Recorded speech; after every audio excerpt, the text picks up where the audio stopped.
அனைவராலும் பாராளுமன்றத்துக்கு அனுப்பப்பட்ட ஸ்ரீதரன் அவர்கள் எழுந்து கை கொடுக்காமல் இருந்த பொழுது சந்திரசேகர் அவர்கள் சென்று கைகளாக கொடுத்து அவர் நகர்ந்து செல்வதை பார்க்கக்கூடியதாக இருக்கிறது.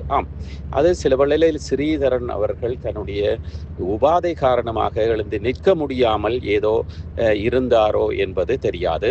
இருந்தாலும் கூட அப்படியாக இருந்தால் அதனை நாங்கள் தவிர்த்து அது செய்தது சரி தவறு என்பதை தாண்டி நாங்கள் நகர்ந்து செல்லலாம். இருந்தாலும் அவர் இருந்து கொண்டு மரியாதை கொடுக்கக்கூடாது என்பதற்காக இருந்திருந்தால், நாங்கள் உற்று கவனிக்க வேண்டிய விடயம், மரியாதை கொடுக்கக்கூடாது என்று இருந்திருந்தால், பிரதேச வேறுபாடு காட்டியிருந்தால், அதாவது மலையக தமிழராக வம்சாவளியிலே வந்தவர் சந்திரசேகர் அவர்கள், ஏற்கனவே ஸ்ரீதரன் அவர்கள் தோட்டக்காட்டான் என்ற ஒரு சர்ச்சையிலே மலையக தமிழர்களை இழிவாக திரு சந்திரகுமார் எம்பி சந்திரகுமார் அவர்களை கூறுவது போன்று மலையக தமிழர்களை கொஞ்சம் இழிவாக பேசியதை நாங்கள் ஒரு ஊடகத்தினூடாக பார்த்திருந்தோம்.